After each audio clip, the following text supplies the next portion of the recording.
والدین متوجہ ہوں۔ یہاں اگرچہ والدات ہیں، لیکن چونکہ یہ پیغام میڈیا پر بھی سنا جاتا ہے اور وہاں میل فیمیل دونوں ہوتے ہیں، حالانکہ اکثریت فیمیلز کی ہے، لیکن ان کی آئی ڈیز جو ہیں وہ یا فادر یا ہسبینڈ یا سن کے نام کے ساتھ ہوتی ہیں، تو اس بنا پر شو یہ ہو رہا ہوتا ہے کہ شاید آڈینس میں زیادہ مرد ہیں، حالانکہ ایسا نہیں ہے۔ زیادہ اسٹوڈنٹس ہی ہوتی ہیں، سسٹرز ہی ہوتی ہیں، لیکن ان کی آئی ڈیز ان کے گھر کے مردوں کے ناموں کے ساتھ بنی ہوتی ہیں۔ تو بہرحال یہ بھی ہمارے ہاں خواتین کو کانفیڈنس دینے کی ضرورت ہے کہ آپ کو اپنی دینی حدود و قیود کی اور اسلامی احکامات کی پاسداری کرتے ہوئے اپنے ہی نام کا استعمال کریں، اور اس میں کوئی مذائقہ نہیں ہے، آپ کی اپنی شناخت ہونی چاہیے۔ بہرحال اب اس وقت جو میں عید کی مناسبت سے ایک بہت اہم پیغام دینا چاہتی ہوں، اور یہ میں نے والدین کا لفظ اس لیے کہا کیونکہ فادرز کا رول اس میں اتنا ضروری ہے۔ ماؤں کا تو بالکل جیسے آٹے میں نمک کے برابر ہوتا ہے، اور اگر آٹا ہی نہ ہو تو اکیلا نمک سالن کے ساتھ نہیں کھایا جا سکتا۔ تو مائیں تو نمک ہیں اور باپ یہ آٹا ہیں، تبھی جا کر بچوں کو بچایا جا سکتا ہے۔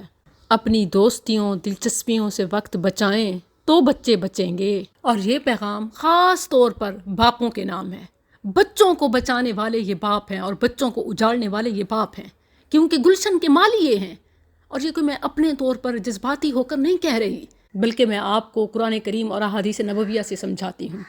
لیکن یاد رکھیں قوام بہرحال مرد ہیں، ذمہ داری انہی پر آئے گی۔ ہو سکتا ہے کوئی یہ اعتراض کرے کہ تربیت تو ماں کے ذمے ہے، باپ کا کام تو باہر سے لانا ہے، کمانا ہے، اور ماں یہ پہلا مدرسہ ہے، ماں کی گود اولین درس گاہ ہے، اور تربیت ماں کے ذمے ہے۔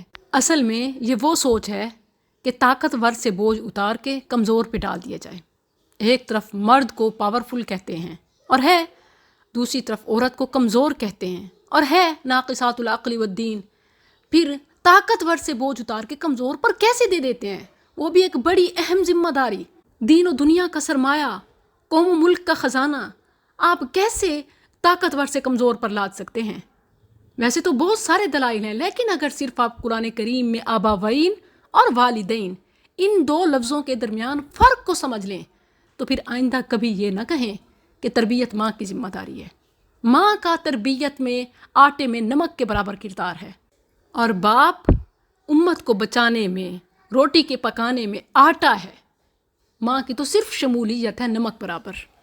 اسی لیے آپ دیکھیں قرآن کریم میں جہاں ماں باپ کے ساتھ حسن سلوک کی، نیکی کی، دعا کی بات آئی تو کیا تاکید کی؟ وَبِالْوَالِدَيْنِ إِحْسَانًا۔ یہ والدین کیا ہیں؟ ماں اور باپ۔ والد اور والدہ کا تثنیہ ہے والدین، اور ولادت اصل میں کس سے ہوتی ہے؟ ماں سے۔ والدین یہ ولادت سے ہے، ولادت حقیقی ماں سے ہے، ماں جنم دیتی ہے، باپ نہیں۔ یہاں مجازن احتراماً والد کو شامل کر لیا گیا۔ ماں کا حق زیادہ ہے، اسی لیے والدین کا لفظ آیا۔ ماں کے ساتھ حسن سلوک ٹرپل ہے، اسی لیے والدین کا لفظ آیا۔ لیکن جہاں تربیت کی بات ہے، جہاں میراث کی بات ہے، آپ سورۃ النساء کی آیت میراث دیکھ لیں، وَلِأَبَوَيْهِ لِكُلِّ وَاحِدٍ مِّنْهُمَا آباوئی، وہاں والدین نہیں ہے، آباوئی ہے۔ کیوں؟ کیونکہ اب کا میراث میں حصہ زیادہ ہے، لڑکے کو زیادہ ملتا ہے، باپ کا حصہ زیادہ ہے، اسی لیے آباوئی ہی، وہاں اب کو مقدم کیا۔ جہاں حسن سلوک جس کا زیادہ ہے، ماں کا، تو وہاں والدین کا لفظ آیا، ولادت کی وجہ سے ماں کو مقدم کیا۔ اور اسی طرح وہ مشہور حدیث جو حدیث کی تقریباً ہر کتاب میں موجود ہے، وہاں بھی دیکھیں تربیت میں آباوین کا لفظ آیا، والدین کا نہیں۔ ماں کا رول نہیں ہے زیادہ، ماں کا تو نمک برابر ہے۔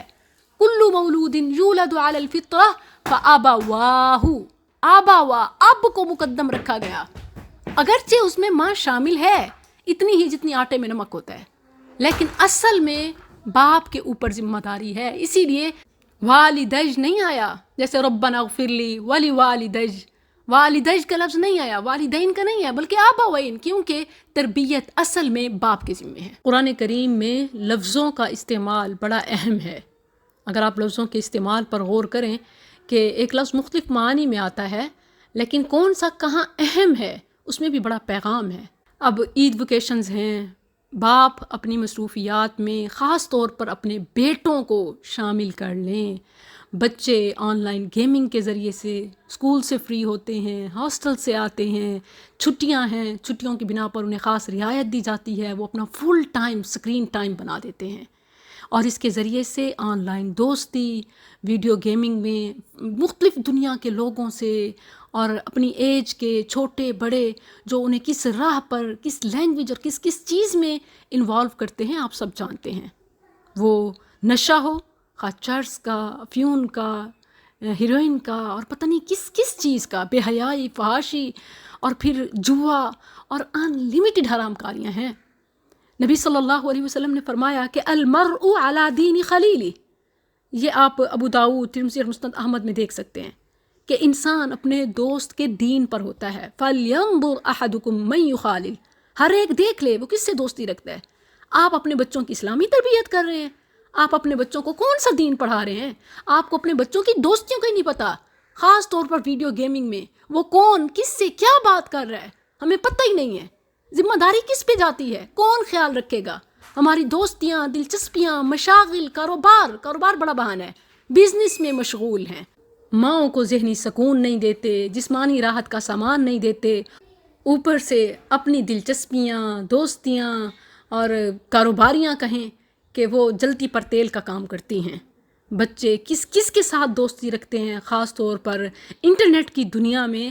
یہ دیکھ لیجئے آپ اپنے بچوں کو کون سا دین اور کون سا اسلام پڑھا رہے ہیں. بچوں کو بھی میں کہنا چاہوں گی، عاقل بالغ ہیں، باشعور ہیں، اور بچیاں بھی، آپ کس سے بات کر رہی ہیں، آپ کس سے دوستی رکھ رہی ہیں، کس کے ساتھ کھیل رہی ہیں. یاد رکھیں یہ کھیل عقیدہ، ایمان اور عمل تک پہنچاتا ہے، عقیدے ایمان کی بربادی کا سامان بنتا ہے. نبی صلی اللہ علیہ وسلم نے اسی لیے فرمایا لا تصاحب الا مؤمنا، ابو داؤد اور ترمذی میں، کہ نہ ساتھی بناؤ، نہ دوست بناؤ، نہ فرینڈ رکھو کہیں تھوڑے سے بھی ٹائم کے لیے، آن لائن ہی کیوں نہ ہو، نہ صحبت اختیار کرو سوائے مومن کے. اگر وہ آپ کا دوست مومن ہوتا تو یوں ٹائم کو ضائع کرنے والے، منی کو ویسٹ کرنے والے آپ کے ساتھ سکرین میں شیئر نہ کر رہے ہوتے. نمازیں جا رہی ہیں، ماں باپ کو اذیت پہنچائی جا رہی ہے، تعلیم کا، تربیت کا ضیاع ہو رہا ہے، اور کون سا ضیاع ہے جو نہیں ہو رہا، جسمانی، ذہنی، نفسیاتی، حتیٰ کہ بیک بون کے پرابلمز، ہیلتھ یہ برباد ہو رہی ہے. بچوں کو چھوٹی چھوٹی عمر میں، بچوں کو، ٹین ایج کے بچوں کو کمر کے مسائل ہیں، کوہنیوں کے مسائل ہیں، کولوں کے مسائل ہیں، کلائیوں کے مسائل ہیں، اور تو اور کینسر اور نظر کی کمزوری، بے خوابی، بے حسی، بے چینی، چڑچڑاپن، گھریلو معاملات سے دوری، اور کس کس چیز کا میں ایک شارٹ میسیج میں ذکر کروں کیونکہ ہر ایک چیز اہم ہے. کتنا نقصان ہو رہا ہے، کوئی سمجھنے اور کرنے کے لیے تیار نہیں. نہ بچے پیچھے ہٹتے ہیں، نہ باپ پیچھے ہٹتے ہیں، کوئی بھی اپنے کسی سٹیپ سے پیچھے آنے کے لیے تیار نہیں ہے.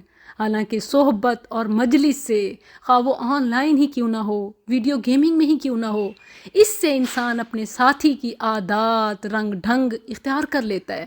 آہستہ آہستہ اس کی محبت تک میں گرفتار ہو جاتا ہے. ماں باپ پھر آؤٹ ہو جاتے ہیں اور باہر کے دوست اندر آ جاتے ہیں، اور معاملہ دین اور عقیدے تک جا پہنچتا ہے. نبی صلی اللہ علیہ وسلم نے فرمایا مثل الجلیس الصالح کحامل المسک وجلیس السوء کنافخ القیر. فارسی میں اس کا ترجمہ ہے صحبت صالح تر صالح کند، صحبت طالح تر طالح کند. اچھا دوست ہر وقت اچھائی ہی پہنچاتا ہے، خواہ آپ اس سے کوئی چیز خریدیں نہ خریدیں. عطر فروش کی مثال دی کہ آپ اس سے عطر نہ بھی خریدیں نا، اس کی کمپنی میں بیٹھیں گے آپ سے فریگرنس آئے گی.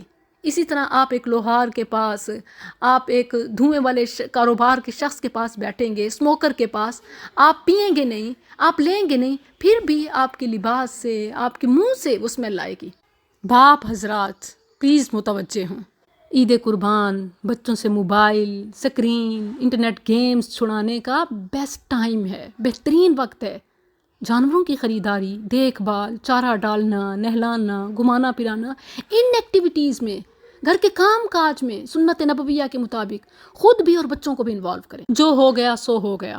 بچے پیدائش ان چیزوں کے عادی نہیں تھے. کل مولود یولد علی الفطرہ فآبواہ یہودانہ وینصرانہ ویمجسانہ. ہم یہ تسلیم کر لیں کہ ہم سے کہاں کہاں کیا کیا مسٹیکس ہوئیں، اور جس پر جتنی ذمہ داری بنتی ہے وہ اپنا عہدہ سنبھال لے، اپنی ذمہ داری پوری کرے، اور اس عید پر اپنے بچوں کو گیجٹس کے سپرد نہ کریں۔ بچے گیجٹس کے نہیں، آپ کے ہیں۔ آہستہ آہستہ جیسے بچے اس چیز کے ایڈکٹیڈ ہوتے ہیں، ایسے ہی آہستہ آہستہ انہیں اس چیز سے دور کیا جا سکتا ہے۔ اور یہ عید قربان از بیسٹ ٹائم کہ آپ انہیں گھر اور باہر کی مصروفیات میں شامل کریں، لیکن اس کے لیے بولڈ